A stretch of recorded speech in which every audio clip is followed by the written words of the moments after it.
Kaya mag-ingat kayo sa inyong asal.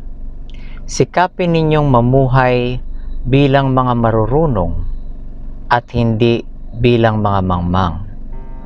Samantalahin ang panahon, sapagkat masama ang mga araw na ito.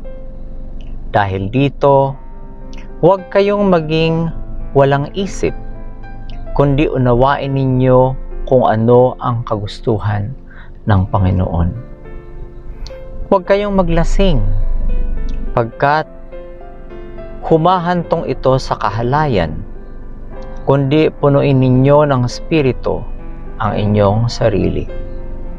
Mag-usap-usap kayo sa mga salmo, mga papuri, at awiting spiritual.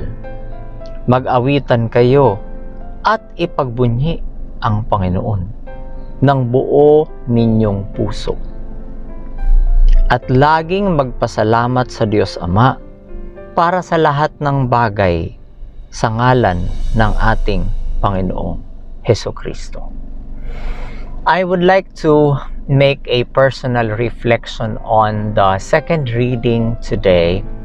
No, napakaganda ng reminder dito.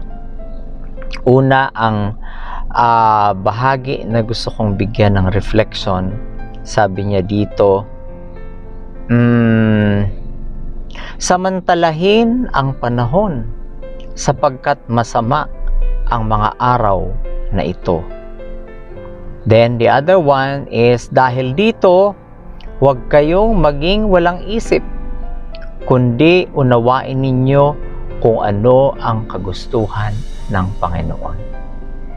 Naku, napakagandang reminder, kasi kung titingnan natin, maraming tao ang nabubuhay sa mundo na parang feeling natin walang katapusan yung ating panahon sa daigdig. We have to be reminded that our time on earth is limited.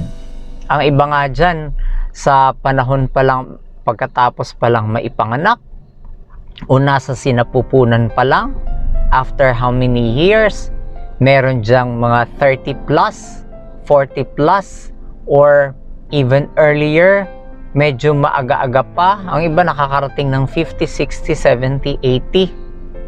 Pero yung iba, mas maaga. Anong ibig sabihin? We are not going to live in this world forever. Our time in this world is limited. Kaya sabi niya dito, samantalahin natin ang panahon na binigay sa atin. Because our time in the world is limited. Huwag nating isipin na parang malayo pa, matagal pa tayong kukunin o matagal pa tayong babalik sa Panginoon kung sa Kanya tayo makakabalik. Because our time in the world is limited. We should be asking, ano ba ang mga bagay na dapat kong gawin sa panahon na nandito pa ako?